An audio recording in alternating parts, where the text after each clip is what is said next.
Imagine the desert at dusk, not the desert of postcards or quick glances, but the desert as it truly is when the sun lowers itself toward the horizon and the air cools enough to let you breathe again. The dunes roll outward in silence, curving like frozen waves on a sea of gold. The sky above shifts through colors no painter could capture: violet bleeding into copper, copper into pale green, and finally into a darkness that feels endless. It is in moments like this that the desert seems alive, not with noise, but with memory. The pyramids rise against that sky, each one a line too precise, too enduring, to be called simple stone. They cut upward like frozen lightning, as though someone had drawn a ruler against the heavens themselves.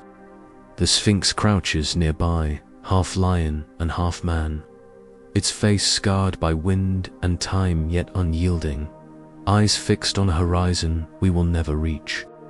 Around it all, the Nile hums softly, a distant pulse of water in a land otherwise ruled by silence. This silence is not empty. It is thick, protective. The kind of silence that feels as though it is watching you more than you are experiencing it. To walk here is to walk inside a library without walls, a place where every grain of sand is a page, every carved stone a sentence. The wind does not simply move, it turns pages. The shadows do not simply fall, they underline. The desert is not barren, it is an archive, one that has survived fire, flood, and empire, and still keeps its secrets with a patience no human can rival. Into this silence, imagine figures arriving from far away. Not pharaohs in linen, not priests in gold, but warriors from Europe. Their cloaks are white, marked with a red cross. Their boots crunch against the sand like brittle bones. These are the Knights Templar, men sworn to both sword and prayer, to poverty and obedience, to guarding pilgrims on the roads of Jerusalem.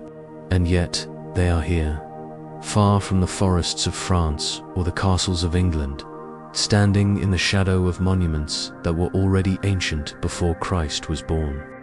The story begins not with treasure, but with questions.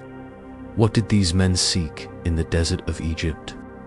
Why did they turn their eyes from battlefields toward pyramids? Chronicles do not tell us. Records fall silent where curiosity grows loud. But legends whisper that the Templars found something beneath these sands, something not meant for the light of day. And though the kings of Europe tried to seize it, and the church tried to erase it, the echoes remain. They linger in cathedrals, in labyrinths carved into stone floors, in stained glass windows that catch the sun like cosmic diagrams. Echoes that hint that the Templars carried home more than relics. They may have carried Egypt itself across the sea. Pause for a moment. Feel the air of this desert evening. It is sharp, tinged with salt blown inland from the Mediterranean. Each breath is both harsh and clean, as though it scrapes you from the inside, yet leaves you clearer. The sand shifts beneath your feet, crunching with a sound that feels too loud in the overwhelming hush. You look up, and for an instant you are not a modern traveler, but a knight centuries ago. Seeing these monuments for the first time, imagine the awe, the disorientation, the realization that everything you thought eternal in Europe, its castles, its cathedrals, its kings, was nothing compared to this. Civilization itself feels like a child when measured against the stones of Giza. The desert whispers, not with words, but with alignment. The Pyramid of Khufu, the Great Pyramid, is aligned so precisely to the cardinal directions that modern engineers still marvel. Its proportions seem to hide numbers that govern seashells and galaxies alike. Was this coincidence, or was it design? The Sphinx faces east, forever watching the sunrise, as if guarding not stone, but time itself. To stand here is to feel measured, weighed, as though you were being read by the desert rather than reading it. The silence is not emptiness, it is interrogation. Now, imagine the Templars stepping into that silence.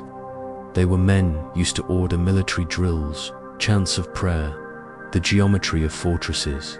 To them, the desert must have felt both alien and strangely familiar. Here too was order, but on a scale beyond comprehension. Geometry not drawn with chalk, but with entire mountains of stone. Alignments not made for maps, but for stars. Two men who believed that heaven and earth were connected, that prayer could be geometry and geometry could be prayer. This place was irresistible. Perhaps this is why so many legends tie the Templars to Egypt, not because they came hunting gold, but because they recognized something older than any relic. They saw in the pyramids and the temples not ruins, but instructions. Blueprints written in limestone, lessons in silence and proportion that needed no translation. Knowledge that outlasted every kingdom because it was carved into the bones of the earth. Close your eyes and picture it. A small group of knights, torches flickering, standing before a pyramid at dusk. They trace the lines of its angles with their eyes, watch the shadow stretch across the sand like the arm of a giant. One of them kneels, scooping a handful of sand and letting it fall slowly, as if listening to how it whispers on the wind. Another gazes upward at the sky where Orion hangs above, the constellation tied to Osiris, god of rebirth. In that moment, do they think of Christ or of something older? Do they sense a connection or do they sense a challenge? History does not answer. It rarely does. But whispers remain. Whispers that suggest the Templars carried more than swords back to Europe. They carried impressions, ratios, memories of silence heavy enough to press against the chest. And in that silence lay a question that still lingers. What happens when warriors discover that the greatest fortress is not built with walls, but with stars? The desert whispers still. It whispers through cathedrals whose spires echo pyramids. It whispers through rituals of secrecy that resemble ancient initiations. It whispers through symbols carved quietly into stone, symbols that look suspiciously like Ankh, Tau, and winged sun. The desert does not forget. It only waits, burying its memory in sand until someone is willing to listen again. And so we begin our journey, not in a library with shelves of books, not in a chapel filled with hymns, but here under the fading light of Egypt's sky. The question rises like heat from the sand. Did the Templars uncover knowledge buried in these deserts? Knowledge that changed Europe forever? It sounds impossible. And yet history is built on impossibilities that somehow became real. The silence of the desert does not deny the question. It lets it linger like an echo caught in the dunes. The desert whispers, the question waits. And tonight we will listen. History is filled with noise. Kings declare wars. Priests chant their liturgies. Merchants shout across markets. Yet, in the records of the Knights Templar, there is a curious, quieter gap where you would expect trumpets and triumphs. And that silence, that absence, may tell us more than words ever could. The Order of the Temple was founded in 1119, not long after the First Crusade had carved its bloody path into the Holy Land. 9 knights swore oaths of poverty, chastity, and obedience, dedicating themselves to the protection of pilgrims traveling to Jerusalem. They lodged themselves in a wing of the Al-Aqsa Mosque, built upon the ruins of the ancient Temple Mount. It was a place heavy with echoes. Solomon's temple once stood here. The Ark of the Covenant was said to have rested here. And beneath the paving stones lay tunnels no one had entered for centuries. For nearly a decade, those first Templars seemed to vanish into obscurity. Historians call these their silent years. While other crusading orders boasted of victories, these 9 men left no records of glorious battles, no accounts of conversions or miracles. They were knights, yet there are no chronicles of their campaigns. They were protectors of pilgrims, yet few travelers ever mentioned them. It is as if they were hidden in plain sight, visible only as shadows at the edge of memory. What were they doing in those years? The official explanation is practical. They were few in number, too weak to make much impact, their legend not yet born. But silence invites speculation, and speculation points downward into the tunnels beneath Temple Mount. Some chronicles hint at digging. Arabic sources mention strange activities. Later, legends insist they unearthed something ancient, something buried long before the Crusades ever began. Imagine them by torchlight, descending into darkness. The air stale, filled with the scent of dust and old stone. Their boots scraping against carved steps no foot had touched for centuries. They were soldiers, but in those tunnels they became something else. Seekers, perhaps archaeologists before the word even existed. If they found scrolls, relics, or maps, they would not have shouted it from the rooftops. They would have kept it hidden, locked behind vows of silence, guarded more fiercely than any fortress. And this silence lasted not months, but years. 9 years, to be exact. 9 years of shadows, punctuated by whispers of digging, of secret councils, of discoveries never named. When they finally emerged from obscurity, they were transformed. In 1129, the Council of Troyes recognized the order officially. Overnight, these obscure knights became a power unto themselves, blessed by the Pope, patronized by kings. Their wealth and influence grew rapidly, inexplicably, as if they had tapped into a secret reservoir of power, coincidence or consequence.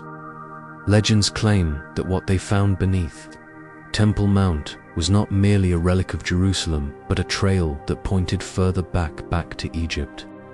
The Old Testament spoke often of Egypt. Abraham sojourned there. Moses led his people out. Solomon's wisdom drew upon its sciences. To uncover something that connected the Temple of Solomon with the land of the pharaohs would have been to stumble upon a hidden vein of continuity, a golden thread running beneath the tapestry of history. The silence of those years makes sense if you imagine them poring over fragments of papyrus, half-broken inscriptions, geometric diagrams carved into stone. Perhaps these were not treasures meant to be displayed, but instructions meant to be studied. The knights had sworn to poverty, but knowledge is a form of wealth, and unlike coin, it does not tarnish. Pause and picture it. A vaulted chamber beneath the temple. 9 men kneeling around a chest, their torches throwing long shadows on the walls. The chest creaks open. Inside, perhaps not gold, but scrolls, drawings, a fragment of a text written in symbols none of them understand. They exchange glances, half in awe, half in dread. They have found something, but what? They cannot yet say. And so they wait, they study, they keep their silence. When at last the order stepped back into the light of history, it was as if their silence had been rewarded. Suddenly, donations flowed in. Noble families entrusted their lands to the Templars. Kings asked them to guard their treasures. They invented a network of credit and banking so sophisticated it baffled their contemporaries. How could a group of knights suddenly become masters of finance, architecture, and diplomacy? Unless, of course, their 9 silent years had given them more than time. Unless they had brought out of the tunnels not only relics, but principles.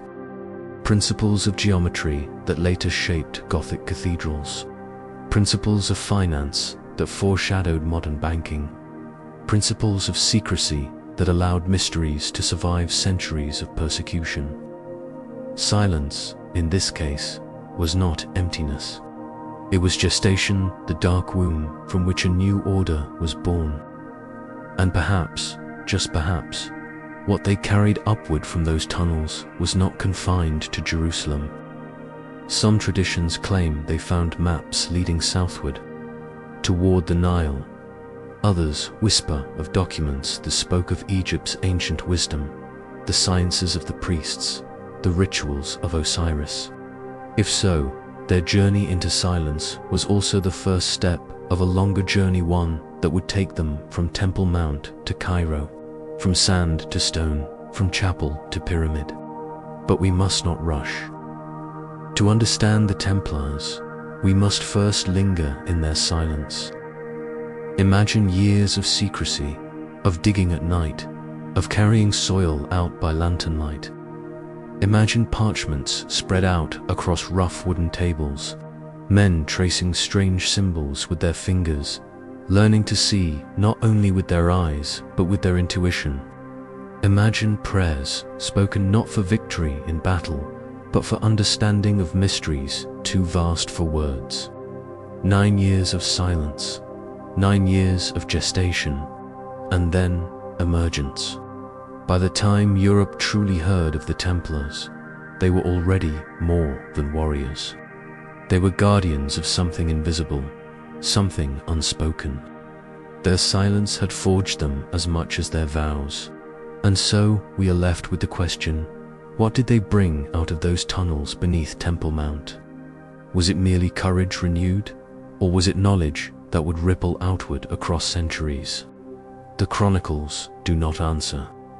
They retreat into silence again, as if conspiring with the very nights they describe.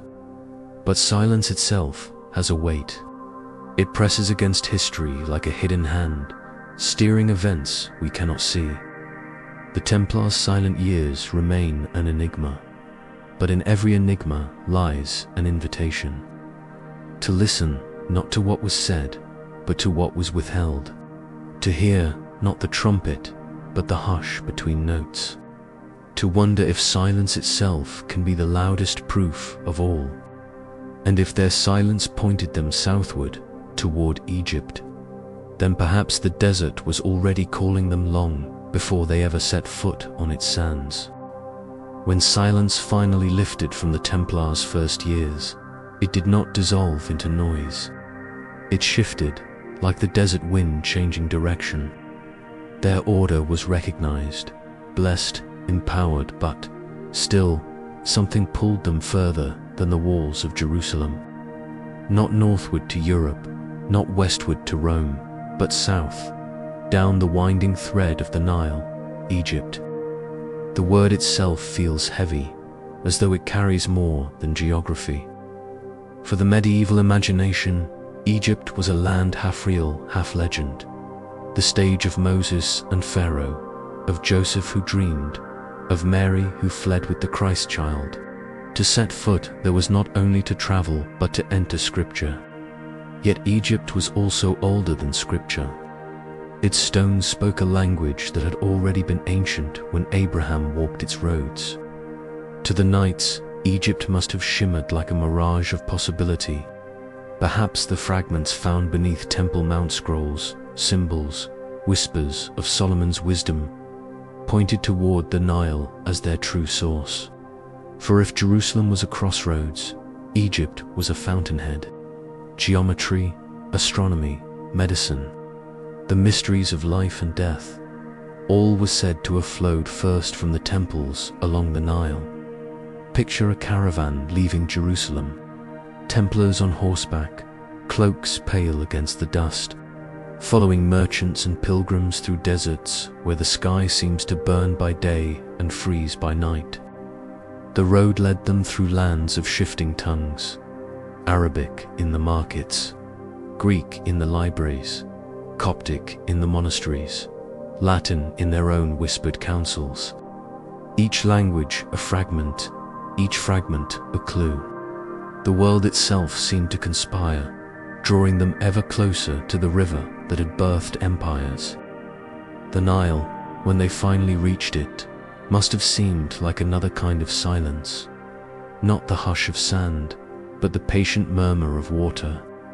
Unlike the Jordan, narrow and swift, the Nile was wide, slow, eternal.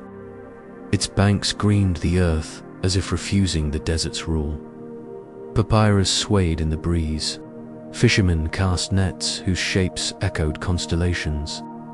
Villagers clung to the edges of the water, children laughing, oxen dragging plows through mud made fertile by floods older than kingdoms. And above it all, in the haze, rose the shapes that even then defied imagination.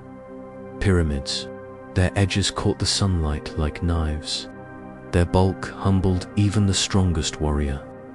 No fortress in Europe, no cathedral, no castle could compare. The knights who had spent years in tunnels beneath Temple Mount now stood before structures so vast they seemed to be the earth itself raised on end. Did they sense a familiarity? The same ratios, the same mysterious geometry they had studied in Jerusalem now, magnified 1,000-fold in stone. Some chronicles hint that the Templars were granted passage by local rulers, even safe conduct by merchants of Cairo. If true, then perhaps they entered not as conquerors but as students. Their weapons could defend them, but their true purpose was quieter: to seek, to observe, to gather. Alexandria awaited them with its bustling port, a city where worlds collided. Greek philosophers had once debated their Jewish sages had translated scripture into Greek within its walls. Arabs and Persians now walked its streets, bringing alchemy and medicine in manuscripts that smelled of ink and salt. For centuries, ships had carried knowledge into its harbors, as though the city itself were a chalice meant to be filled again and again. Though the great library was long destroyed, the idea of it lingered. And in Alexandria's markets and monasteries, knowledge still flowed like contraband wine. Imagine a Templar in the marketplace, the sun hammering down, the air thick with spice and sweat. He pauses before a stall where a scribe unrolls a fragment of papyrus. On it are lines of symbols strange to the knight's eyes, hieroglyphs perhaps, or astrological diagrams. The scribe explains, half in Greek, half in Arabic, that the text speaks of the stars, of how their movements align with the flooding of the Nile. The knight listens, frowns, and finally nods. He does not understand everything, but he recognizes the echo of what he has already seen beneath Temple Mount. Patterns, alignments, the mathematics of the heavens made visible on earth. Coptic monasteries dotted the desert further south, small, austere, lit by oil lamps. Here, monks guarded texts the church in Europe had long condemned as heresy.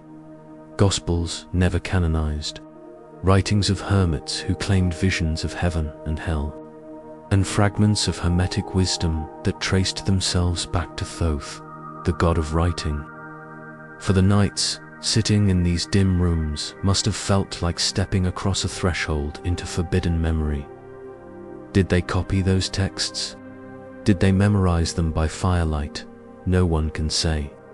Yet later, in Europe, echoes of those same ideas would appear subtle, disguised, but present. The journey toward the Nile was not one of conquest. It was one of listening. The desert had whispered through silence. Now the river spoke through rhythm. The rhythm of floods, of seasons, of stars rising and setting. The Templars, trained to fight and defend, had become students of water and light. Pause and see it. A knight kneeling by the river at dusk, his reflection trembling on the surface. He dips his hand in, feeling the current tug against his palm. He is far from home, yet he senses he is closer to something essential than ever before. Around him, the chatter of merchants fades. The river hums with secrets. Egypt had always been more than a land. It was a metaphor, a riddle, a mirror. To seek Egypt was to seek origins, the origin of numbers, of architecture, of the mysteries of the soul. The Templars may not have found answers, but they found continuity. The same thread that had led them into the tunnels of Jerusalem now pulled them deeper into the sands of Egypt. And with every step, the question grew louder. What did they hope to find at the end of the Nile's long memory? Was it treasure of gold or treasure of understanding? History does not answer, but the Nile, like the desert, remembers. And it remembers the white-cloaked strangers who once walked its banks, listening. The Nile leads northward, always northward, until it spreads into the wide mouth of the Mediterranean. And at that meeting place of river and sea, like a hinge between continents, stands a city that has lived many lives at Alexandria. Founded by Alexander the Great, it was carved from marshland into marble, designed to be a beacon of learning and power. For centuries, it had been the gathering bowl of civilizations. Greeks, Egyptians, Jews, Romans, Arabs poured knowledge into its streets, as though the city itself were destined to overflow with memory. Though the great library was long gone, burned by time and war, its ghost still haunted the air. Every scribe, every scroll, every whispered teaching carried the echo of that dream, that all knowledge could be gathered, preserved, and shared. By the time the Templars arrived, Alexandria was no longer a capital of empires, but still a crossroads of ideas. Its harbors swarmed with ships, spices from India, papyrus from the Nile Delta, silver from Spain, silk from China exchanged hands under the gaze of traders speaking half a dozen languages. To walk through its markets was to walk through a world without borders.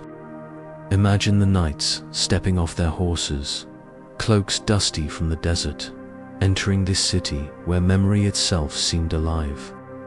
They passed merchants crying out prices, camels kneeling beneath their burdens, scribes hunched over desks copying texts by lamplight. The smell was overwhelming. Salt from the sea, incense from temples, roasting meat from stalls, ink drying on parchment. Two men who had spent years in the silence of the Temple Mount. Alexandria must have felt deafening yet also intoxicating. What would have drawn their eyes? Not jewels or spices, though those dazzled enough travelers. For the Templars, the true treasure lay in scrolls.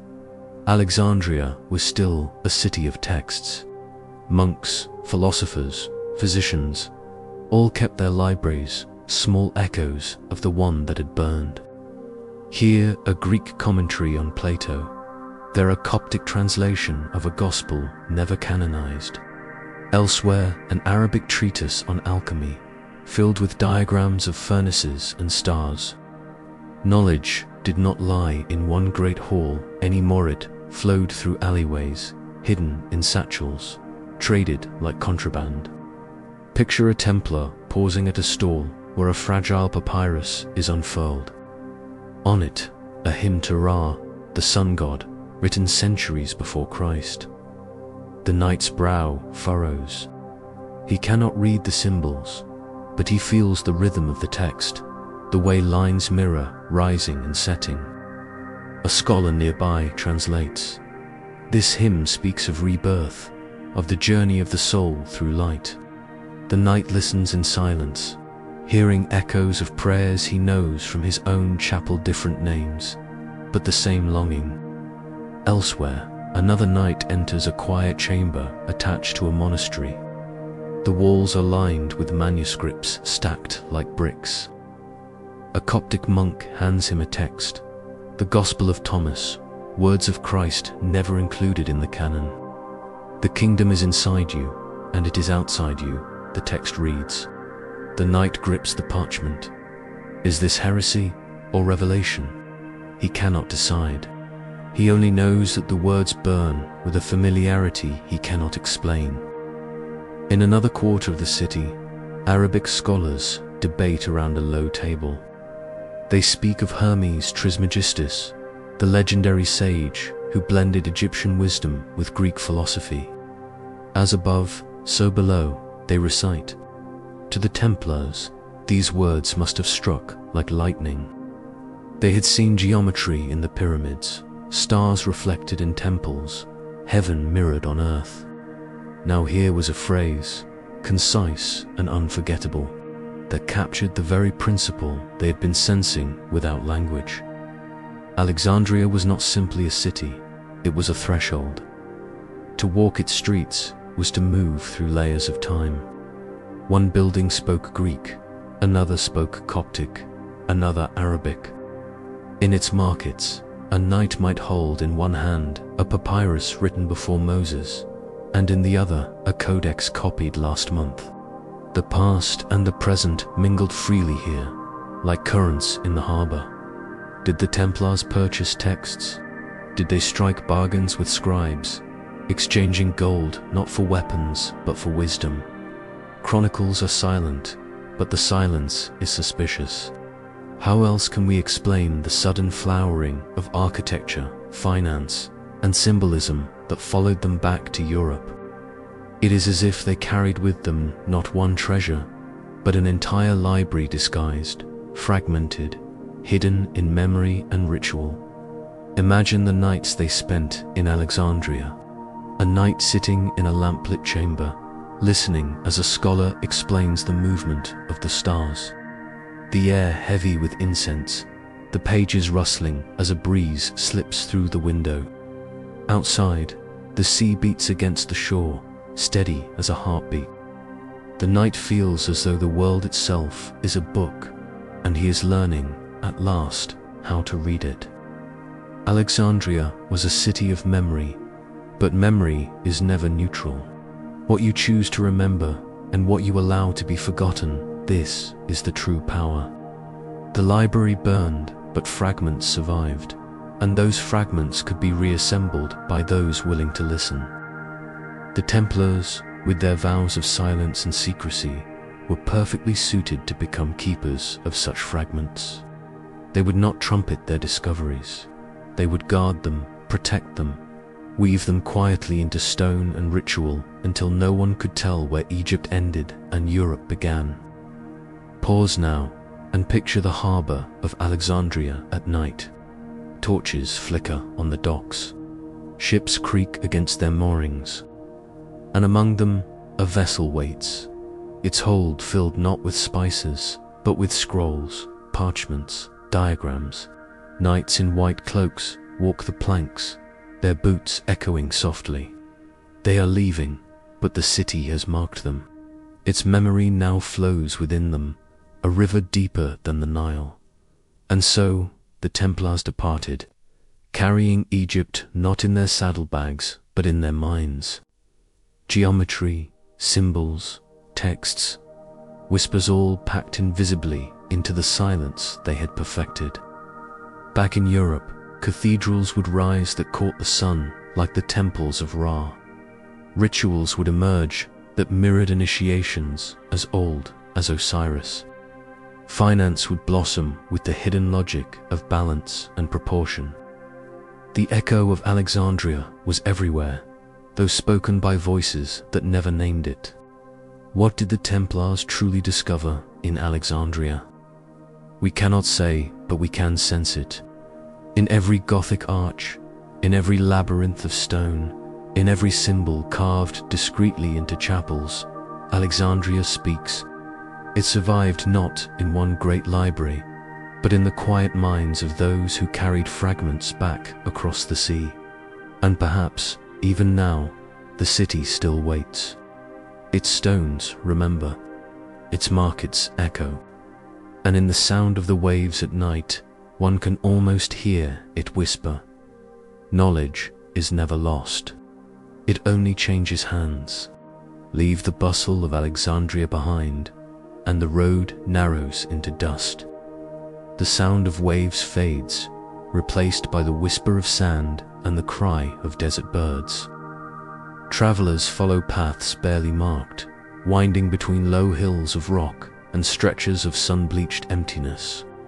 Here and there, palm groves shimmer like mirages, the gift of hidden springs.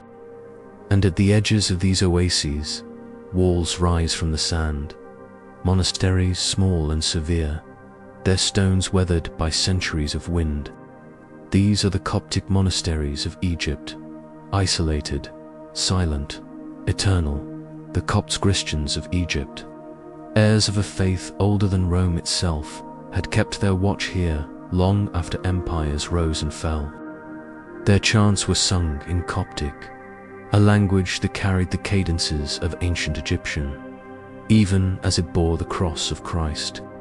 Their manuscripts were copied by hand, preserved through conquest, through persecution, through centuries when the desert itself seemed their only ally.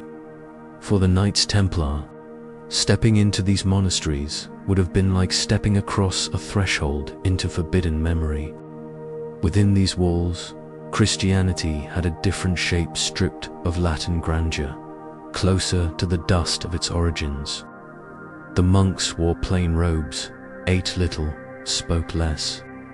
Their prayer was not a performance, but a rhythm, the rise and fall of voices echoing against stone, until it seemed the desert itself had joined their hymn. By lamplight, manuscripts rested in alcoves. Some were familiar, Gospels of Matthew, Mark, Luke, and John, but others bore names the knights had never heard, or had heard only as rumors of heresy. The Gospel of Thomas, the Gospel of Philip, the Gospel of Truth, writings that the Church in Europe had long declared apocryphal, dangerous, unfit for the faithful. Yet here, in the silence of the desert, they were read, copied, guarded as treasures of the spirit.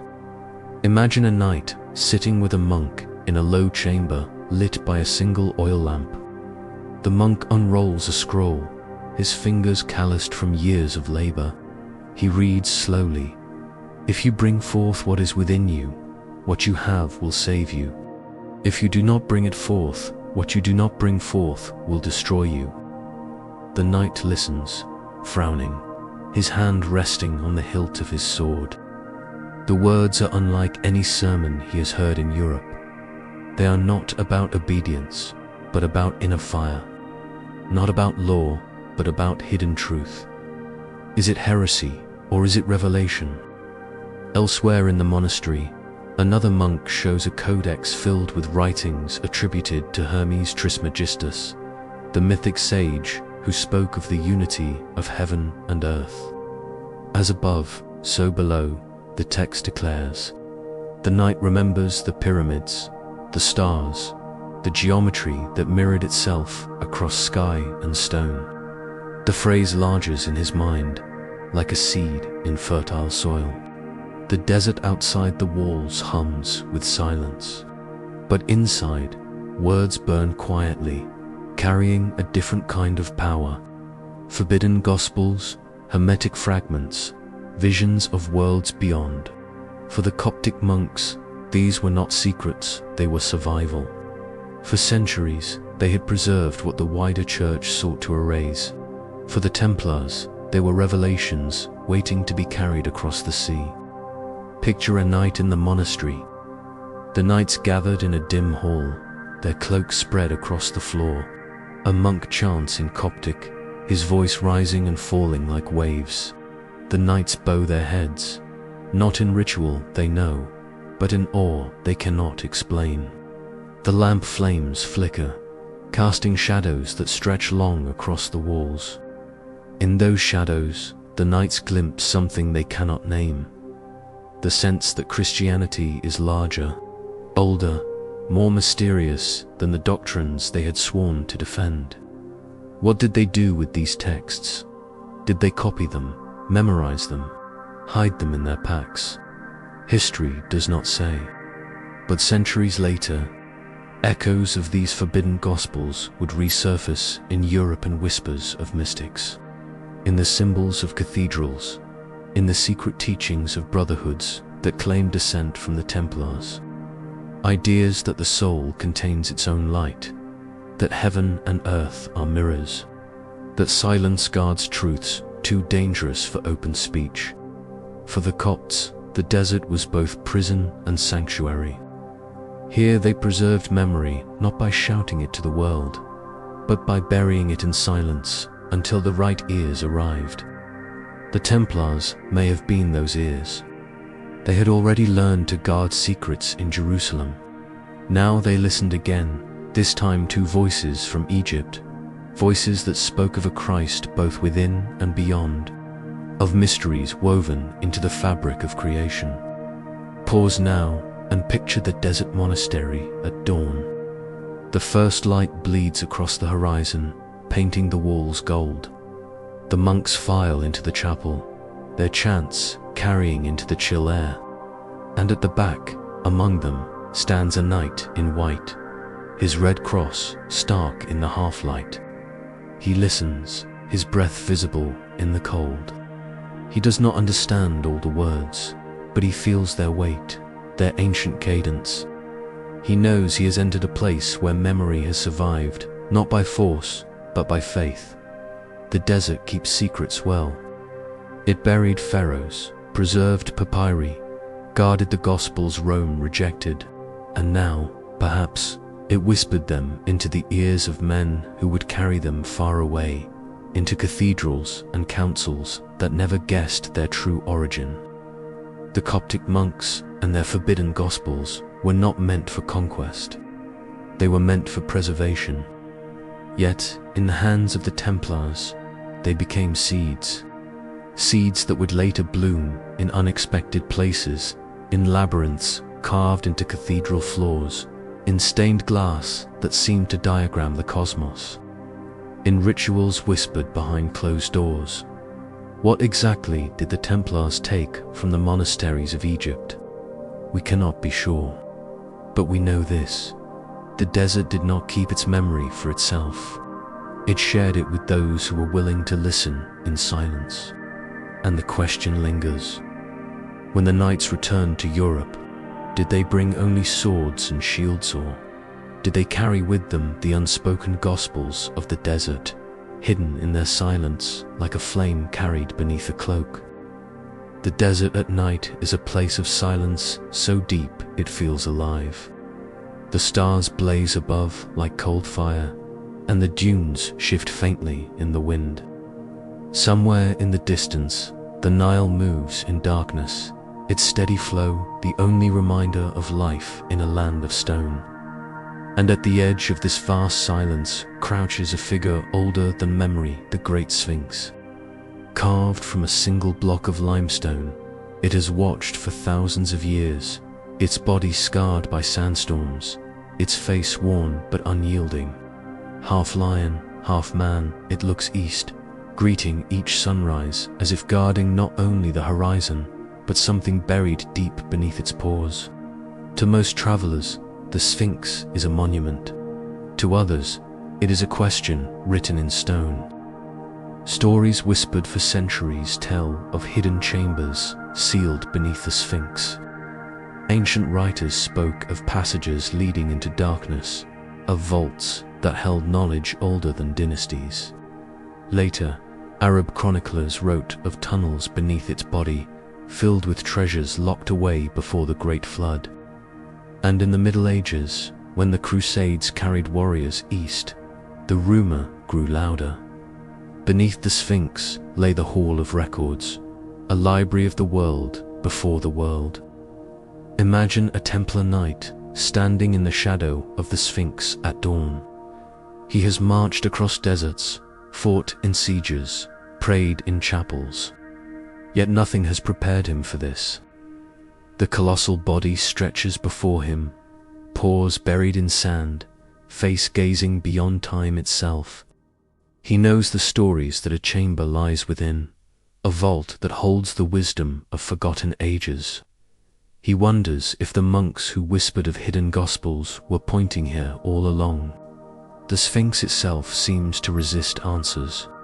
For centuries, it was buried to its neck in sand, as if determined to keep its secret hidden. Excavations in modern times have uncovered fissures and anomalies beneath its body, cavities that suggest chambers still sealed. Even ground-penetrating surveys hint at empty spaces where solid rock should be. It is as if the legends have left fingerprints science cannot quite explain. For the Templars, these whispers would have been irresistible. Already they had dug beneath the Temple Mount in Jerusalem, searching for relics or knowledge sealed away.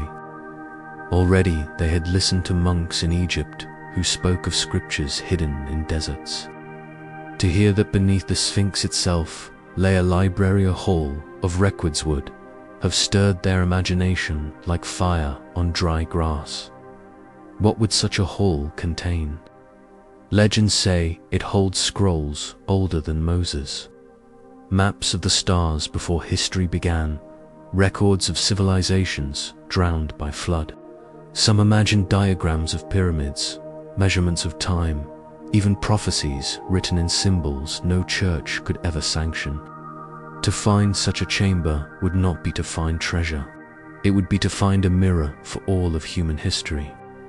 Picture a group of knights approaching the Sphinx by night, their torches flickering against its immense body.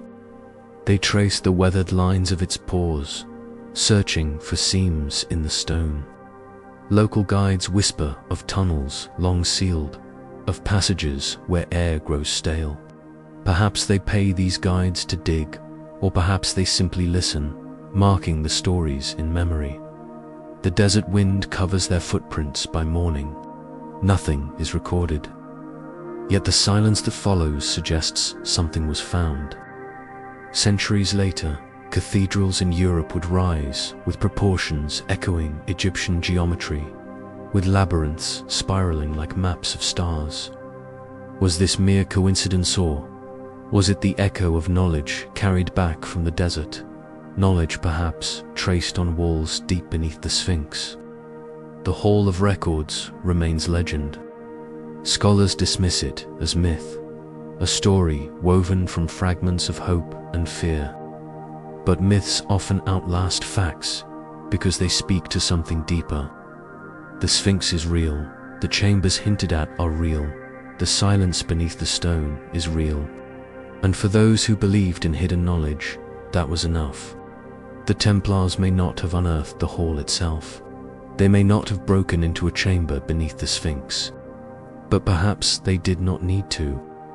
Perhaps simply knowing the story was enough, because stories are a kind of map.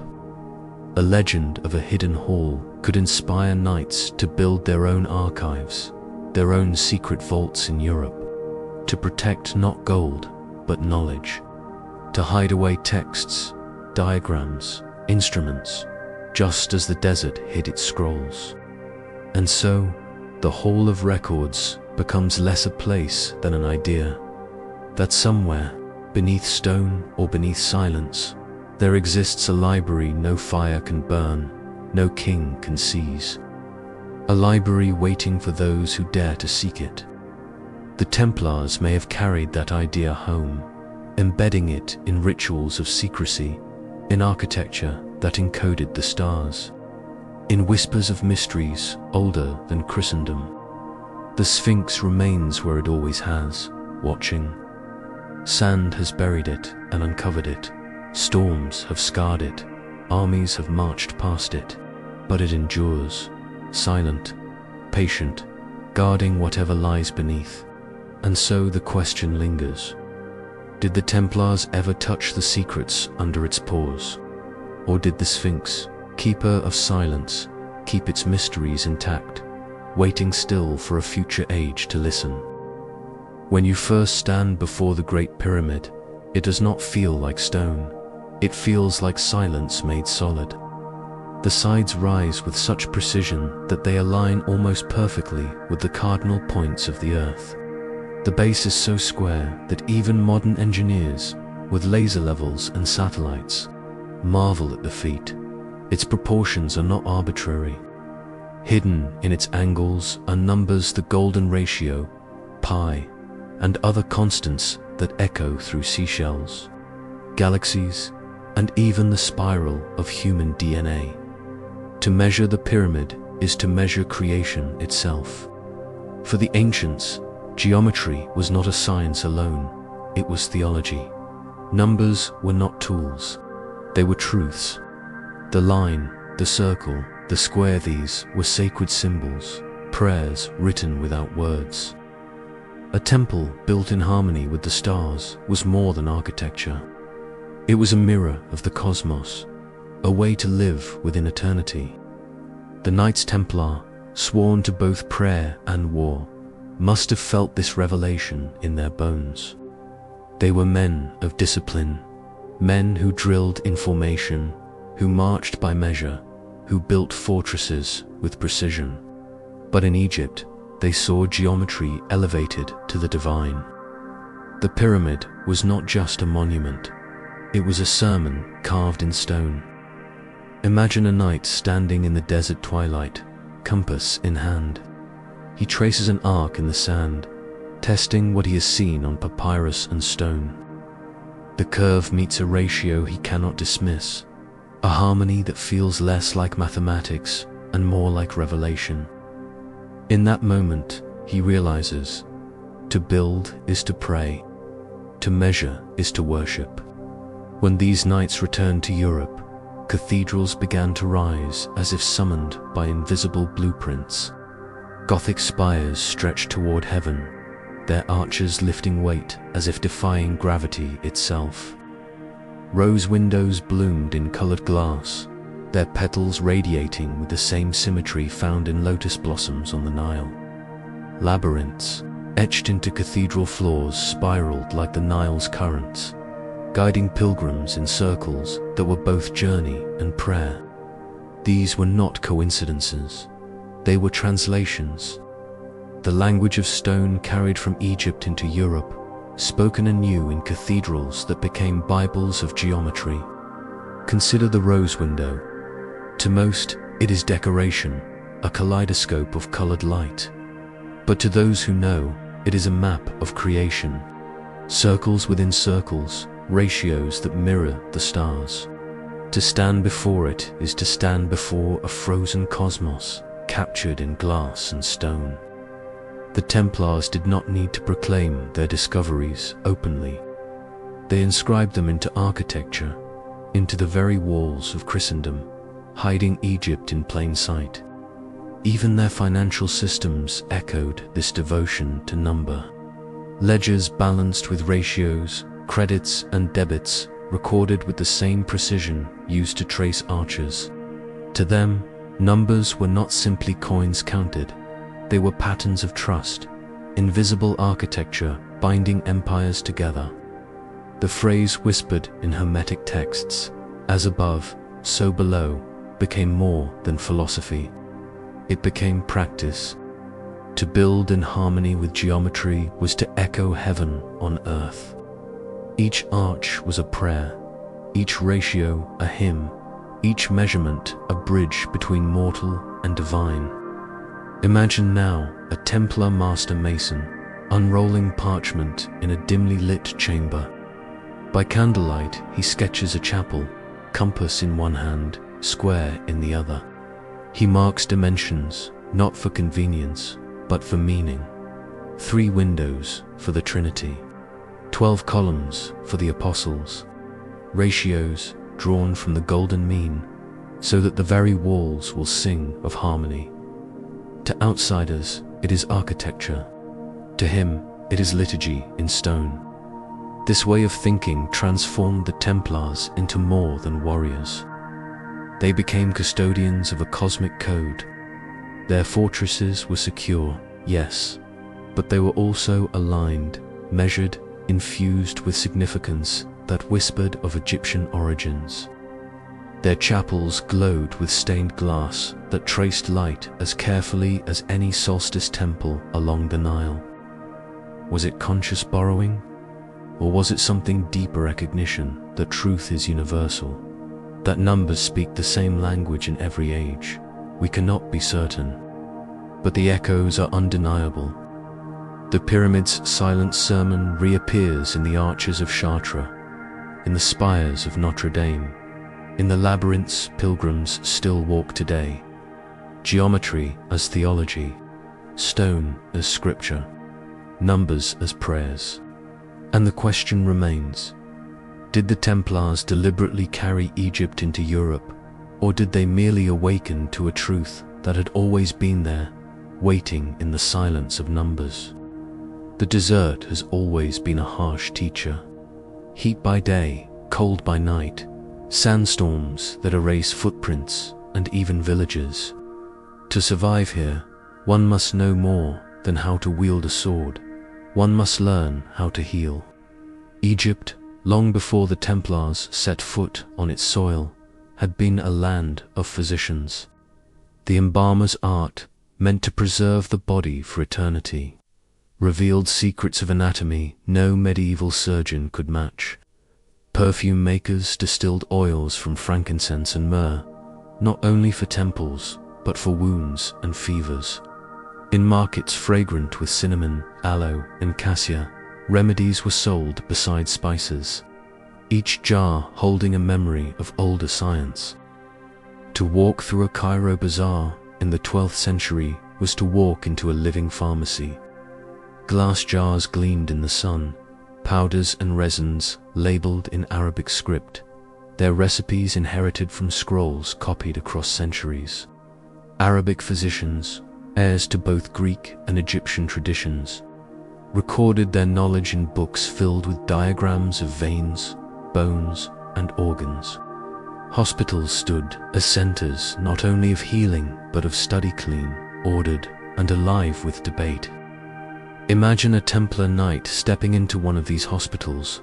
He has seen battlefields where wounds fester, where faith alone cannot stop the spread of infection. Here he sees doctors washing their hands before touching the sick, attendants preparing herbs and oils with measured care. The air smells not of death, but of vinegar and incense, sharp and clean. Patients lie on simple cots, some whispering prayers, others breathing more steadily than they would have under European care. To the knight, it must have seemed like another kind of miracle, one performed not by relics, but by knowledge. The Templars themselves maintained hospitals across the Holy Land. To protect pilgrims meant also to treat their illnesses. They could not ignore what they saw in Egypt. They learned, adapted, and carried home practices that seemed almost magical to their countrymen. Washing wounds with wine or vinegar, using herbal poultices unknown in Europe, burning incense to cleanse the air of contagion. Even their prayers took on a double meaning. Oils used for anointing were both sacrament and salve. Picture a Templar healer kneeling beside a wounded brother. He dips a cloth in a mixture of aloe and frankincense, binding it gently across the wound. The injured knight breathes easier, the scent calming both body and spirit. The healer whispers a psalm, his hands steady with the ritual.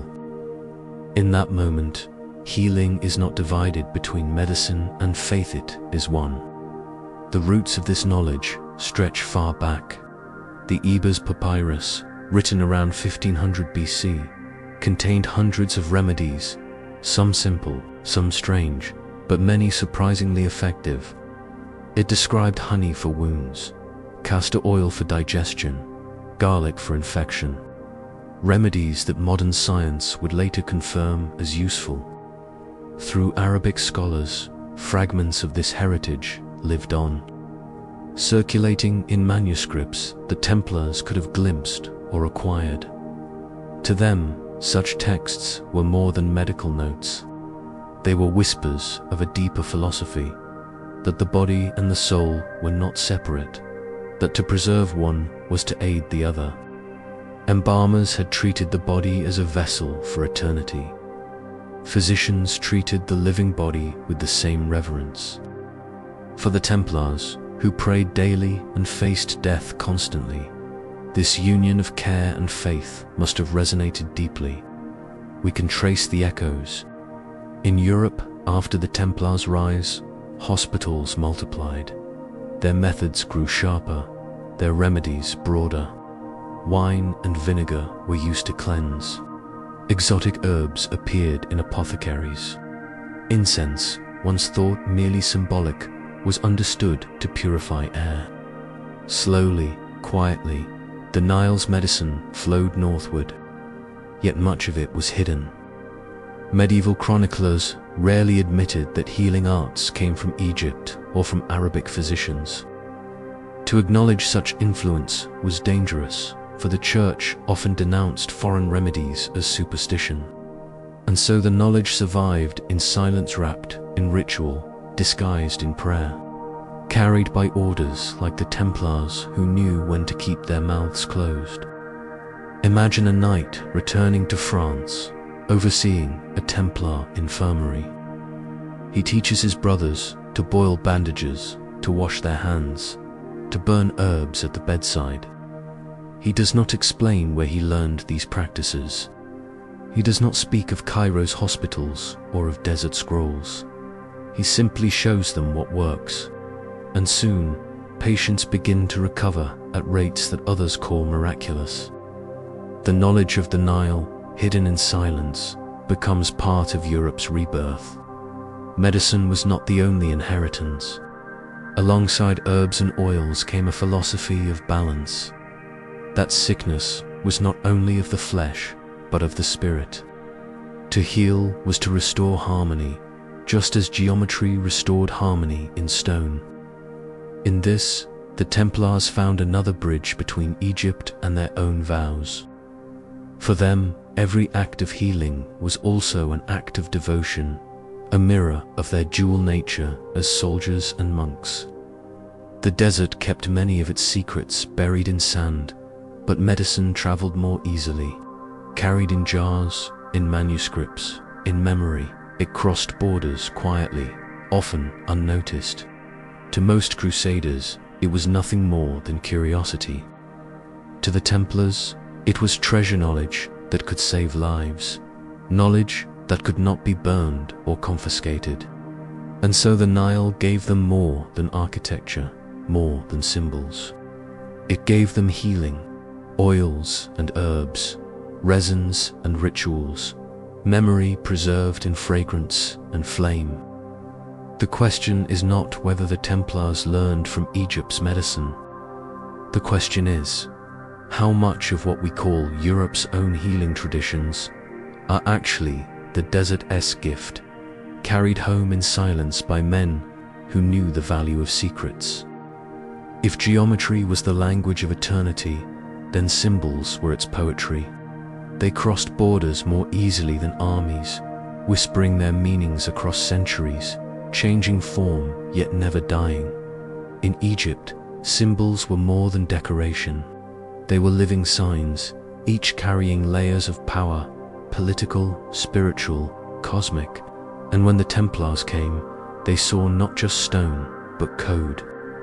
Consider the Ankh, the looped cross, carved into temple walls and held in the hands of gods. To Egyptians, it was the key of life, the breath of eternity.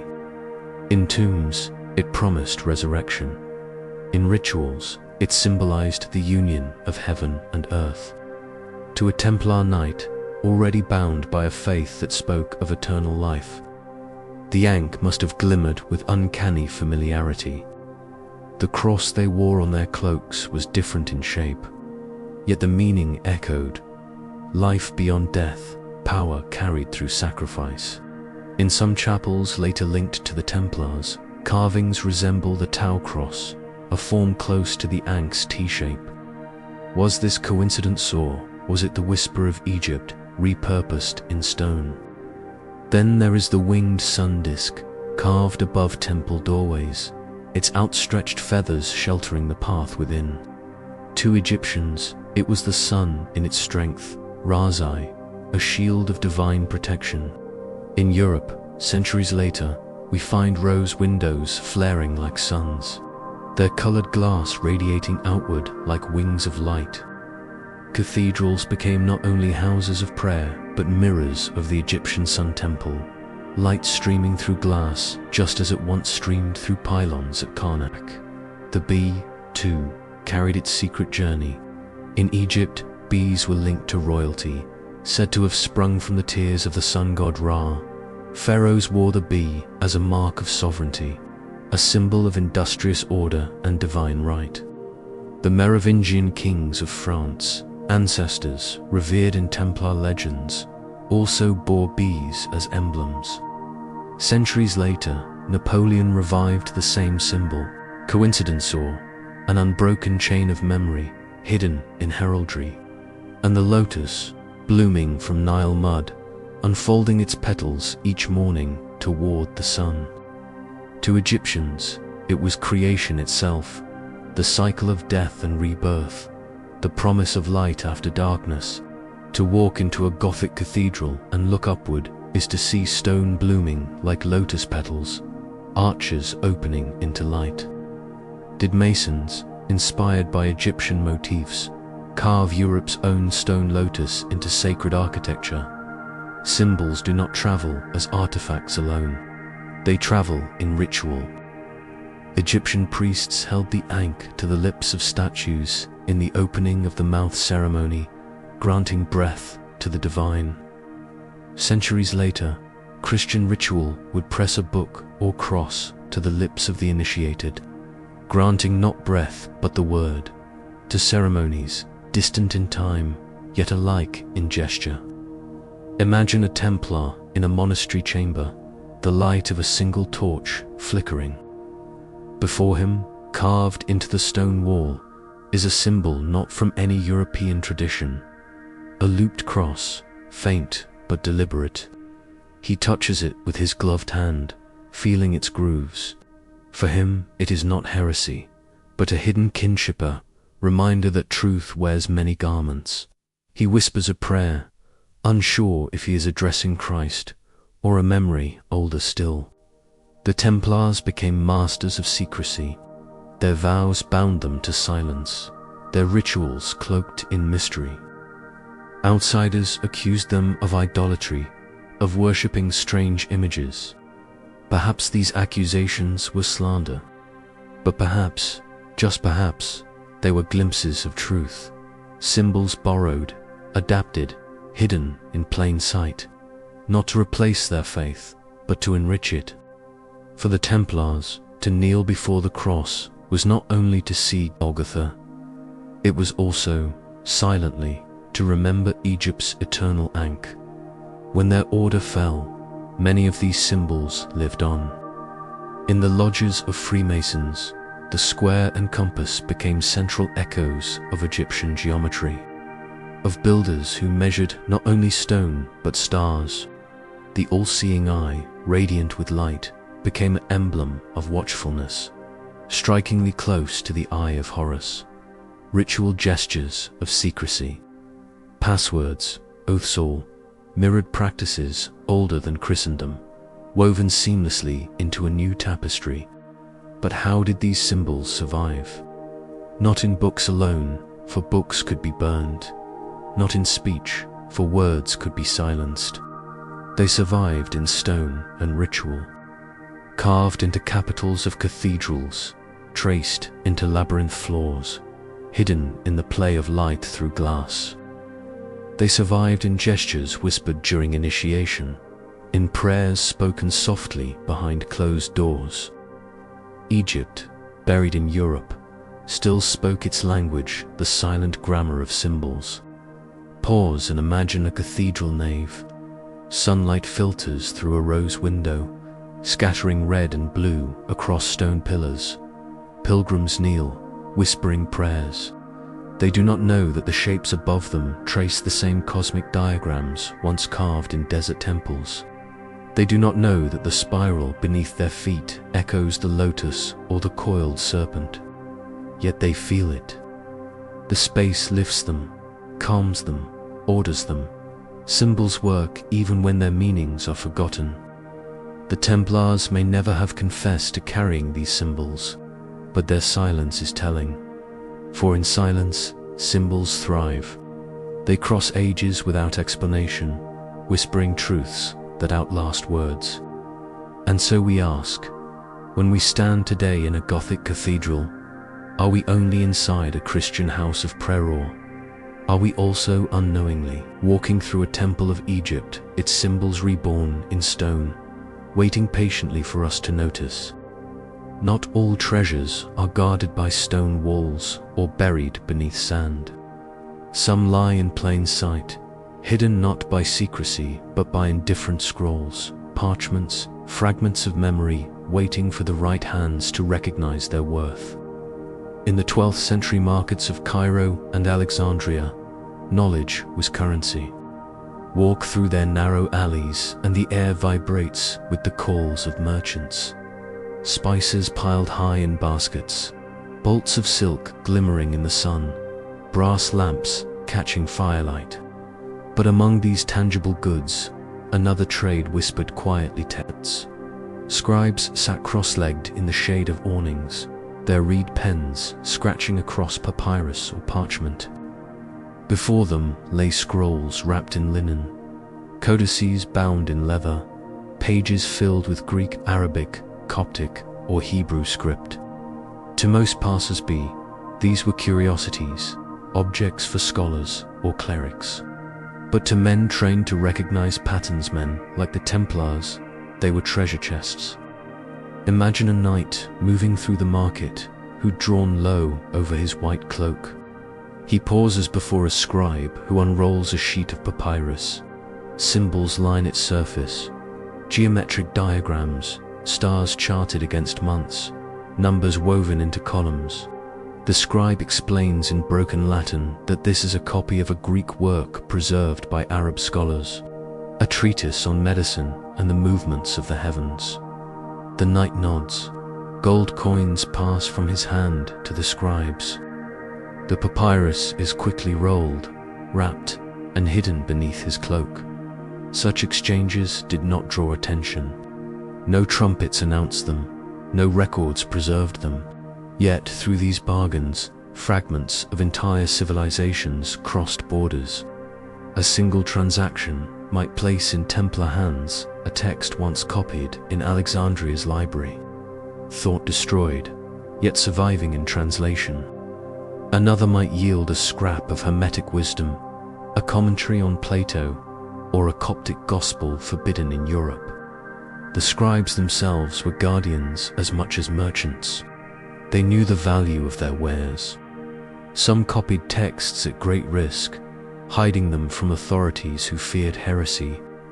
Others traded them only for heavy payment, aware that knowledge was more dangerous than any sword.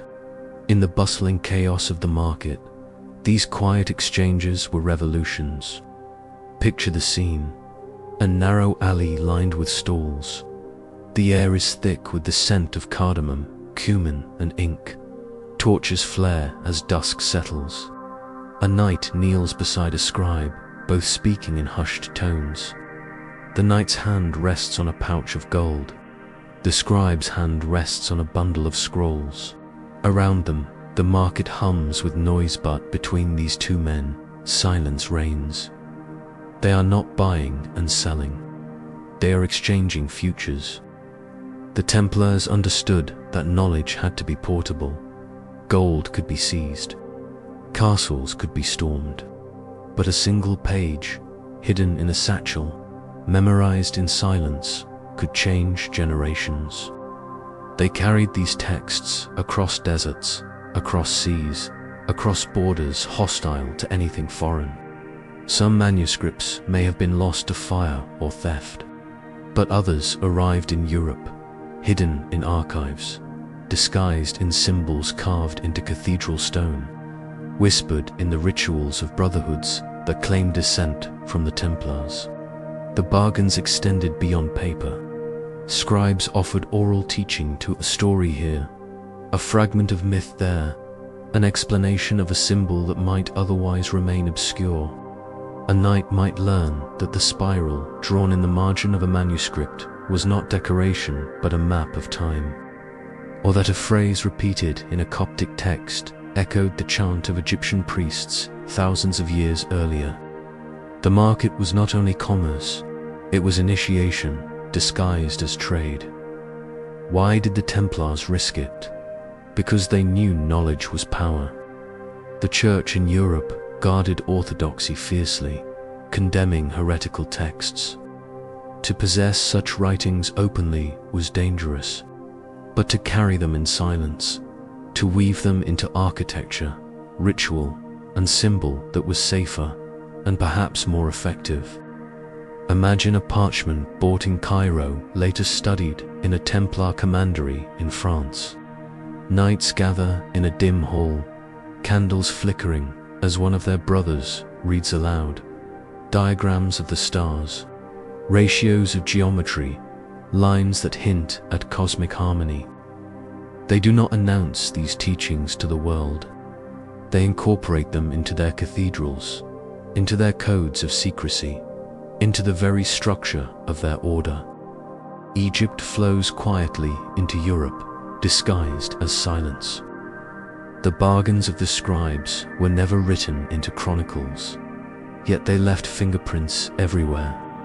The sudden sophistication of Gothic architecture, the emergence of complex financial systems, the spread of ideas that echoed Hermetic and Coptic texts long thought lost. These did not appear from nothing. They were seeds carried home, seeds purchased in markets where gold passed for parchment. Pause and picture it. A final transaction at twilight. A scribe unwraps a scroll so old its edges crumble. The knight leans forward, eyes narrowing. The text speaks of floods and stars, of cycles that turn beyond human lifespans. He cannot read all of it, but he senses its weight.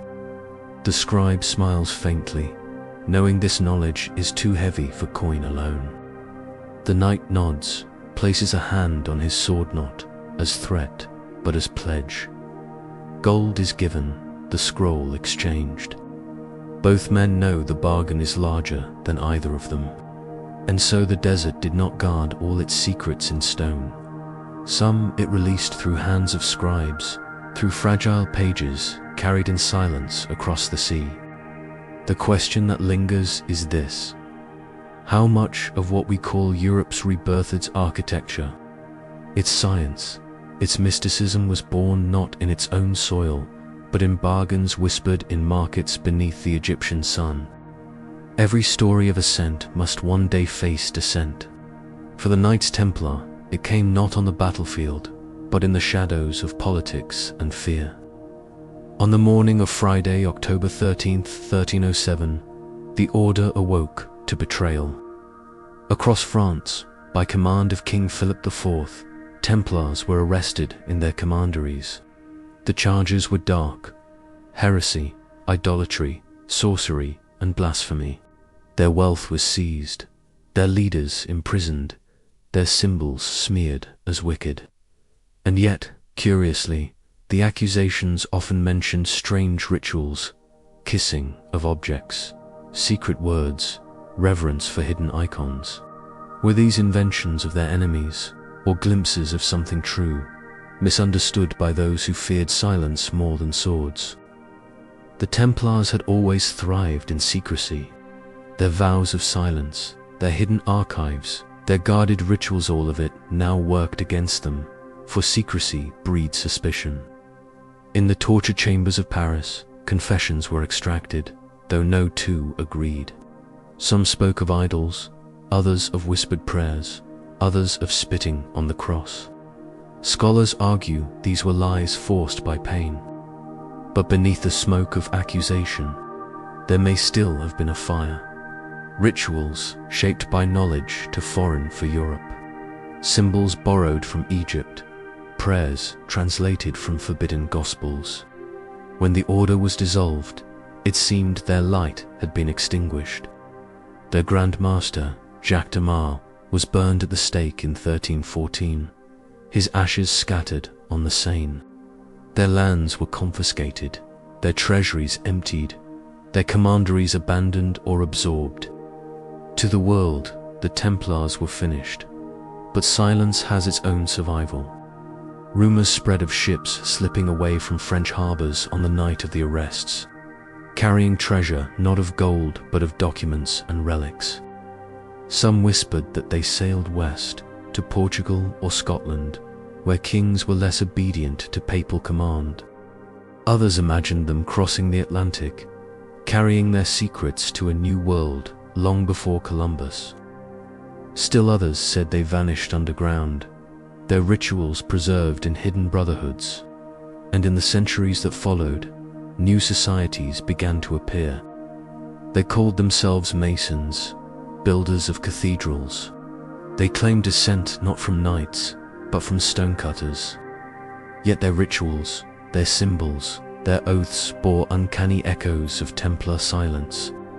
The compass and square, the all-seeing eye, the initiation rites of secrecy, all mirrored whispers from Egypt, carried through the Templars, reborn in the lodges of Freemasonry. Imagine a lodge in Scotland, centuries after the Templars' fall, a hall lit by candles, its walls bare stone. Men in plain robes gather, tracing symbols on the floor, speaking passwords passed in silence. They are not knights, they are Masons. Yet the geometry they honor, the rituals they preserve, the symbols they guard all seem to carry a memory older than their craft. It is as though the Templars' silence has flowered again, wearing a new mask. Suppression did not destroy the knowledge, it scattered it. Cathedrals still rose, their arches singing of ratios first traced on the Nile.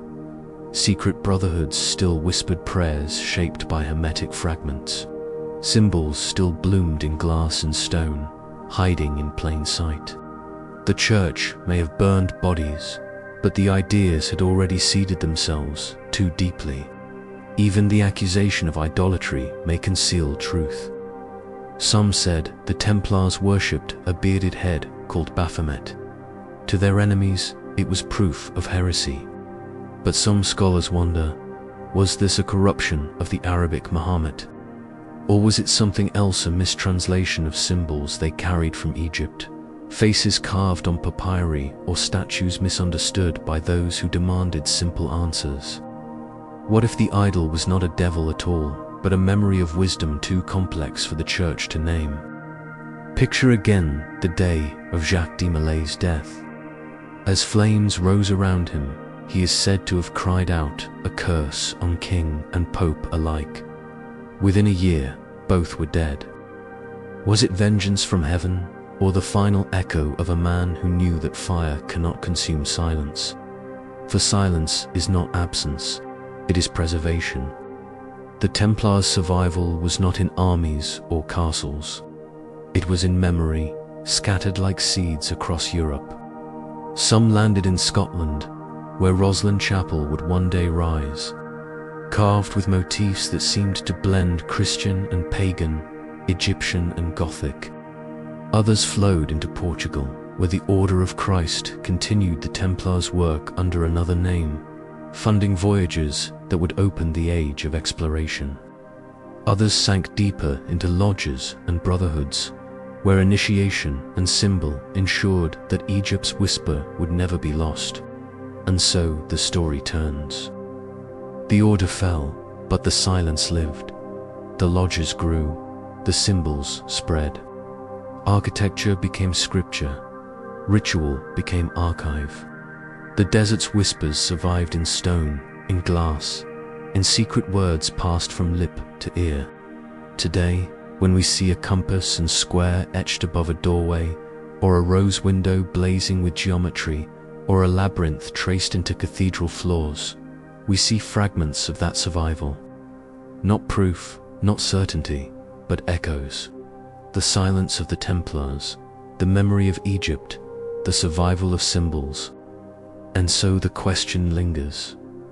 Did the Templars truly die in 1307?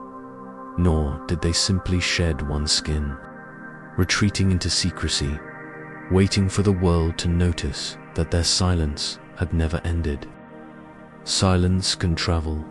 It slips across borders, carried not in banners or armies, but in whispers, in memory, in the determination of those who refuse to let secrets die. After the fall of the Templars, when their order was scattered and their names stained, silence became their ship, and some say that ship sailed west. Legends tell of Templar fleets escaping. France on the night of the arrests in 1307, dockworkers swore they saw ships leaving La Rochelle, sails dark against the horizon, their holds heavy not with gold but with scrolls, relics, and perhaps the very maps that had led them once to Egypt. Where did those ships go? Some say Scotland, some say Portugal, but others whisper of a farther shore one across the Atlantic, where unknown lands waited. To medieval Europe, the Atlantic was not an empty sea. It was a mirror of myth. Monks had spoken of islands glimpsed by sailors, lands of green hills where bells rang faintly in the mist. Norsemen had already reached Finland. Stories of Antillia, Hebraisal, and other phantom islands haunted maps. If the Templars had knowledge preserved from Egypt maps of stars, cycles of floods, hints of lands beyond might, they have dared the crossing centuries before Columbus. Picture a Templar ship at dusk, its white sails streaked with crimson crosses, rocking gently on Atlantic waves. The wind carries the smell of salt and pine, the sea a vast expanse of indigo fading into black. Below deck, chests are locked tight not with coins, but with parchments, diagrams of constellations, records of floods. Whispers of a hall of records buried not only beneath the Sphinx, but perhaps mirrored across the ocean. The knights murmur prayers, but their eyes are fixed on the horizon. Some theorists point to clues left behind. In Nova Scotia, the Oak Island mystery has long suggested hidden treasure, shafts dug with technology far beyond simple settlers. In America, stone towers, like the one in Newport, Rhode Island, bear architectural features that some claim resemble medieval designs, perhaps seeded by travelers before Columbus. Carvings in the New World, some say, bear symbols that echo European or even Egyptian motifs. And then there is Roslin Chapel in Scotland, built in the 15th century by descendants of Templar sympathizers. Its walls contain carvings of maize and aloe plant scrops, unknown in Europe until after Columbus' voyages. How could they appear here, unless someone had seen them earlier? Unless a memory had crossed the Atlantic before history admits. It is easy to dismiss these theories as fantasy, but fantasy often clings to truth the way a shadow clings to form.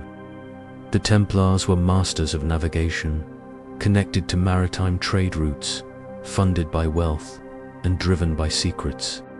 They had the means, they had the motive, and perhaps, through Egyptian maps of stars, they had the knowledge. Imagine a landfall. A Templar ship drifts toward a strange coast, the forest dense, the air heavy with scents unknown. They do not claim it with banners. They do not build castles. They step onto the sand, kneel in silence, and bury a chest. Not of treasure to enrich kings, but of documents, symbols, relics that might one day resurface. Then they turn back to sea, leaving only whispers behind. If true, their journey was not conquest, but preservation. Europe hunted them, kings betrayed them, popes condemned them. Perhaps they looked west, not for empire, but for sanctuary, a place where silence could live undisturbed, where Egypt's memory could rest until the world was ready. Even if they never reached America, the idea itself reveals something. The Templars had become not only warriors and bankers, but dreamers of horizons. Their silence had grown too heavy for Europe alone. They needed space to hide it, space wide enough to hold myths and maps. The Atlantic, vast and uncharted, offered that space. Pause and picture Roslin Chapel again. Its stone alive with carvings that make no sense in their time. Maize leaves curling, aloe plants flowering, Sunlight filters through narrow windows, dust motes dancing in the air. Pilgrims kneel, unaware that above their heads, the walls may be telling a story of voyages untold. If those carvings are true, then silence itself crossed an ocean. The New World theories remain speculation. Historians demand proof, and proof is scarce. But perhaps that is the point. Silence is not meant to shout. It hides, it waits, it survives in fragments, carvings, towers, tunnels, symbols that do not explain themselves. To follow these fragments is to trace not certainty, but invitation. Did the Templars reach America? Did they bury knowledge older than Christendom in forests or islands across the sea? We cannot know, but the question itself lingers like salt on the wind. And every time the waves crash against Atlantic shores, they seem to whisper. Silence travels farther than sails, and so the story widens. From Jerusalem to Egypt, from cathedrals to secret lodges, from markets of Cairo to the possible edges of the New World. Wherever the Templars went, they carried not gold, but silence. And wherever silence traveled, memory survived. The question remains, if the Templars truly crossed the Atlantic, what did they leave behind in that silence, and is it still waiting to be found? Every tradition seeks a vessel, a container in which truth can be carried, preserved, and passed on. For the Christian imagination, that vessel became the Holy Grail, the cup from which Christ drank at the Last Supper, the chalice that caught his blood at the crucifixion, the relic that promised eternal life to those who found it. But vessels need not be cups. To the Egyptians, the Nile itself was a vessel. It carried life through the desert, bearing fertility in its floods. The lotus was a vessel, cradling creation in its unfolding petals. Even the pyramid was a vessel stone shaped to hold light, shadow, and the journey of the soul. The Templars, wandering between worlds, must have noticed the echo. Perhaps they began to ask, was the Grail a cup, or was it something larger? A metaphor for the knowledge that survives when all else is lost. The Grail legends that flourished in Europe during the Templars' rise are shrouded in mystery. Detroit wrote of it first, a vessel borne in procession, radiant yet undefined. Later poets described it as a chalice, a dish, even a stone fallen from heaven. The stories multiplied just as the Templars reached the height of their power. Coincidence or connection? Imagine a Templar knight returning from Egypt, carrying with him scrolls of geometry, symbols of the Ankh, whispers of hermetic wisdom. He cannot speak openly of these things in Europe, where the Church hunts heresy, but he can preserve them in allegory. A story of a vessel that carries eternal truth, a vessel that grants vision to the pure, a vessel hidden, sought, fought over. In the tale of the Grail, he hides the legacy of Egypt. The Grail becomes more than a relic. It becomes a code. Consider the chalices carved into cathedral stone, the labyrinths traced into their floors, the rose windows that bloom like cosmic cups of light. Each could be read as Grail imagery, each a vessel of knowledge disguised as devotion. The Grail was not simply the cup of Christ. That was every vessel that carried truth across time. Papyri hidden in desert monasteries, symbols carved into chapels, rituals whispered in silence. The Templars themselves were sometimes rumored to be guardians of the Grail. In later legends, they appear as protectors of the vessel, carrying it from the Holy Land to secret strongholds in Europe. But what if the vessel was never a single object? What if it was the order itself? The Templars, bound by vows of secrecy, carrying fragments of Egypt, hermetic texts, forbidden gospels, their order was the Grail, their silence its chalice. Picture a midnight gathering in a Templar commandery. The knights kneel in a circle, a chalice set at the center. They drink in silence, but their minds are elsewhere. For them, the cup is not only wine, it is symbol. It is the vessel of all that they have preserved. Geometry, medicine, rituals, stories whispered by scribes in Cairo markets, echoes of chants from Coptic monasteries. The wine is memory, the cup is silence. Together they are the Grail. Centuries later, when the Templars fell, the Grail legends continued to grow. Writers embroidered them with quests, trials, visions. But beneath the poetry, the pattern holds. A vessel, a hidden truth, a legacy passed in secret. The Grail, like Egypt's knowledge, was never meant to sit on a throne in plain view. It was meant to survive quietly, waiting for those who could read its signs. The Grail myths also speak of guardianship. Only those who were worthy could see it. Only those who asked the right question could claim it. This mirrors the secrecy of the Templars themselves. Not every knight may have known the full scope of what was carried.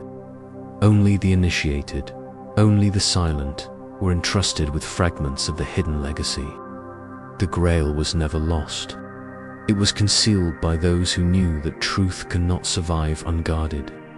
And perhaps, in a way, Egypt itself was the Grail, a civilization that preserved its memory in stone, its wisdom in symbol, its medicine in fragrance, its geometry in monument.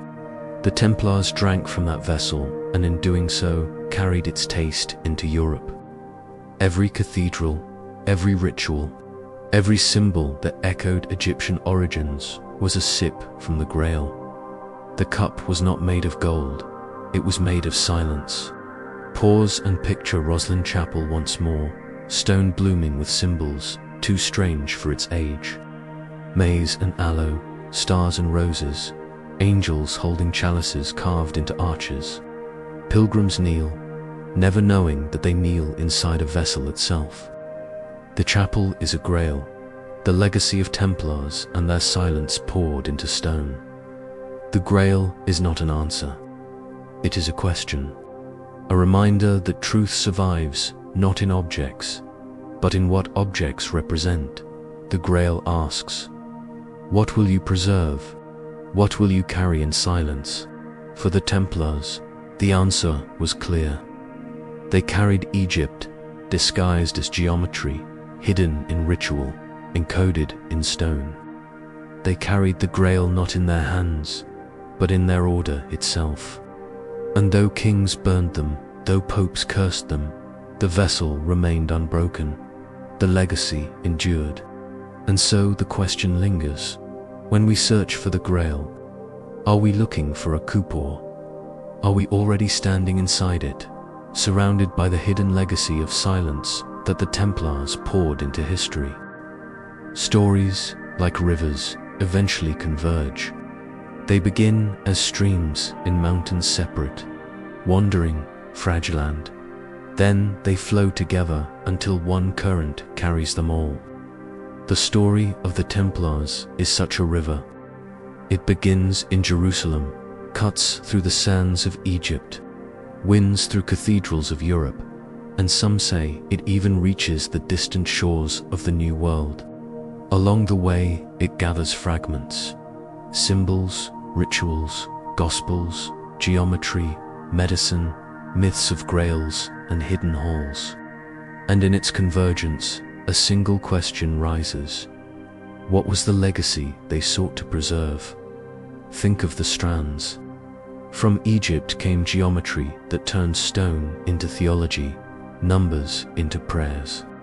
The pyramids taught proportion, the Sphinx whispered of time, the Nile revealed medicine hidden in fragrance and herb. From the Copts came forbidden gospels, words of Christ uncanonized yet powerful, fragments of hermetic wisdom that spoke of heaven mirrored on earth. From the scribes of Cairo and Alexandria came parchments, diagrams, scrolls traded like contraband, but carrying knowledge older than any crusade. From Europe itself came the Grail legends, stories of a vessel hidden, a truth preserved, a question waiting to be asked.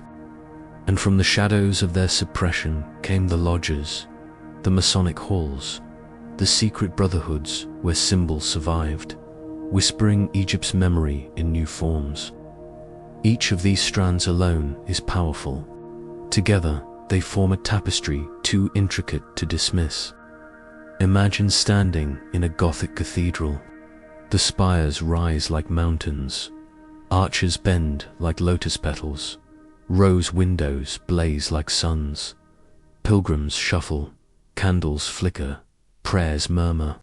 Yet if you pause, if you look closely, you see the convergence. The geometry is Egyptian, the light is hermetic, the labyrinth on the floor is a grail in stone. The silence of the Templars lives in the very walls, holding Egypt and Europe together in a union invisible to most. Some say the convergence pointed west, that ships carrying relics of this hidden knowledge sailed across the Atlantic, leaving faint footprints in America long before Columbus. Roslyn Chapel whispers of maze, Oak Island whispers of buried vaults. Whether true or not, these whispers reveal the same hunger, to preserve the vessel, to keep the silence alive. The Grail is part of the convergence too, not as a cup, but as an idea, a symbol of what is hidden yet enduring. The Grail is Egypt's wisdom disguised in Christian allegory, carried through Templar ritual, reappearing in Masonic halls. It is the vessel that never breaks because it is never truly found. It is the question that never ends. The final convergence is not about proof, it is about resonance. Too many echoes overlap to dismiss. Symbols in stone, texts resurfacing in strange places, rituals mirroring older ceremonies, geometry repeating itself across continents. History, like the Nile, floods with hints, leaving deposits for those who care to notice. Picture it now, a knight standing at the Sphinx, torchlight flickering, another kneeling in a Coptic monastery, listening to forbidden gospels, another bent over a scroll in Cairo's market, tracing constellations with his finger, another sailing west beneath unfamiliar stars, a chest of documents locked below deck. Centuries later, another stonecutter in Scotland carving maize into chapel walls. Different men, different times, but the same current flows through them, the silence carrying memory forward. What does this convergence mean? Perhaps it means that truth is never lost, it only changes form. Burned libraries reappear in carvings, suppressed gospels resurface in ritual, forgotten geometry reemerges in arches and spires. Silence is the greatest vessel of all, because silence cannot be seized. Or perhaps it means that the Templars themselves became more than men. They became a conduit, a riverbed through which Egypt flowed into Europe, carrying seeds of a legacy that outlived their order. Their enemies destroyed their bodies, but the convergence of their memory survived in architecture, in myth, in brotherhoods that still trace their lineage back to them. Pause now and stand at the center of this river. Feel its currents swirl around you. Egyptian symbols, Coptic hymns, Hermetic phrases, Grail legends, Masonic rituals. They do not cancel one another, they harmonize. Like voices in a choir, they sing of a legacy too vast to belong to one age or one people. And in that harmony, a question waits. Was this convergence intentional? Did the Templars deliberately weave these strands together, carrying Egypt into Europe, Europe into legend, legend into silence? Or was it fate, a current larger than them, using their order as its vessel? The silence does not answer. It only deepens, as if reminding us that some truths cannot be spoken. They can only be carried. And so the story nears its end. The river has gathered its streams. The desert, the Nile, the cathedrals, the lodges, the myths all flow into one vast sea. The final convergence is not proof, it is presence. It is the sense that beneath history, something older moves, whispering through stone and star, waiting for those who dare to listen. And so we are left with one final step, to ask what this convergence means for us today. If silence has carried Egypt into our cathedrals, if symbols still whisper in our cities, if rituals still echo in lodges, then perhaps the legacy has not ended. Perhaps it is still converging, still waiting, still asking. The question lingers. Are we already living inside the vessel the Templars preserved, blind to the silence that surrounds us? The story begins in silence, and it must end there too. We have followed the Knights Templar across deserts and seas, into monasteries and markets, beneath pyramids and chapels. We have watched them kneel before the Sphinx, listened to forbidden gospels in the glow of oil lamps, bargain for scrolls in Cairo's alleys, sketch geometry by torchlight, and perhaps even sail into horizons unmarked by any map. And yet, through all of this, the constant thread has never been treasure of gold or conquest of land. It has been silence. Silence is the vessel. Silence is the grail. Silence is the legacy. It is tempting to want answers, to demand proof of hidden chambers beneath the Sphinx, or secret voyages across the Atlantic, or gospels concealed in Templar vaults. But perhaps proof is the wrong pursuit. Proof can be destroyed. Proof can be denied. Silence cannot. Silence endures by being patient, by hiding itself in places no fire can touch, in symbols, in geometry, in ritual, in story. Imagine standing again in a cathedral. The sun sets, light pours through a rose window, scattering color across stone. The pilgrims have left. The nave is empty. Only silence remains. But in that silence, the architecture hums. Ratios, alignments, proportions all, whisper of Egypt, of stars, of a unity between heaven and earth. You do not need to read a papyrus to feel it. You only need to stand there and listen. The Templars were accused of worshipping strange idols, of hiding secrets, of serving mysteries beyond the church. Perhaps their enemies were not entirely wrong, but what they called heresy may have been guardianship. What they condemned as secrecy may have been preservation. For in a world eager to burn and erase, silence is often the only way to keep memory alive. The legacy of silence is not only theirs, it is ours too. Every time we ask questions that history cannot answer, we enter the same current.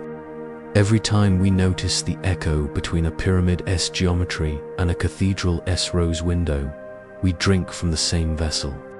Every time we pause in awe before symbols whose meanings have been forgotten, we keep them alive by wondering. The Grail is not lost, because the Grail was never a single cup. It is every act of preservation, every fragment carried across centuries, every whisper that survives in spite of fire and betrayal. The Grail is silence itself, the refusal to let truth vanish, even when it cannot be spoken aloud. Pause for a moment and return to the desert at dusk. The wind lifts the sand, the pyramids darken against the fading sky. The Sphinx watches the horizon. Somewhere, perhaps, beneath its pause, a chamber waits. Or perhaps the chamber is within us, the hall of records hidden in human memory, waiting for silence to open its door. The Templars may have sought it, may have touched it, may have carried fragments of it, but the chamber was never meant to belong to one order, one nation, or one faith. It belongs to silence itself. Now think of the river. The Nile, patient and eternal, carrying silt from mountains to sea. The Templars dipped their hands into its water, learned its medicines, traced its cycles. They carried that river home in rituals and texts. And still today, when we study, when we build, when we wonder, we step again into its current. The Nile flows still, even if we have forgotten how to name it. The lodges, the symbols, the myths of voyages all are branches of this current. Some truer than others, some tangled with invention, but the pattern remains. Silence travels. It survives, it converges, and so we end where we began. In silence, the desert holds it, the cathedrals sing it, the Grail conceals it. The Templars carried it, and now, as the story draws to a close, you to hold it. The question is not whether the Templars discovered secrets in Egypt, or carried them to Europe, or even to the New World. The question is, what will you do with the silence they preserved? Will you let it remain a riddle in stone, or will you learn to listen, to see echoes where others see emptiness, to notice patterns in shadows? For silence is not absence, it is invitation. Close your eyes. The desert whispers still. The pyramids rise. The Sphinx watches. The Nile flows. Cathedrals bloom in light. A chalice glimmers, not of gold, but of memory. And in that silence, you realize the legacy has never ended. It flows into you now, waiting for the next guardian. The story is over, but the silence remains.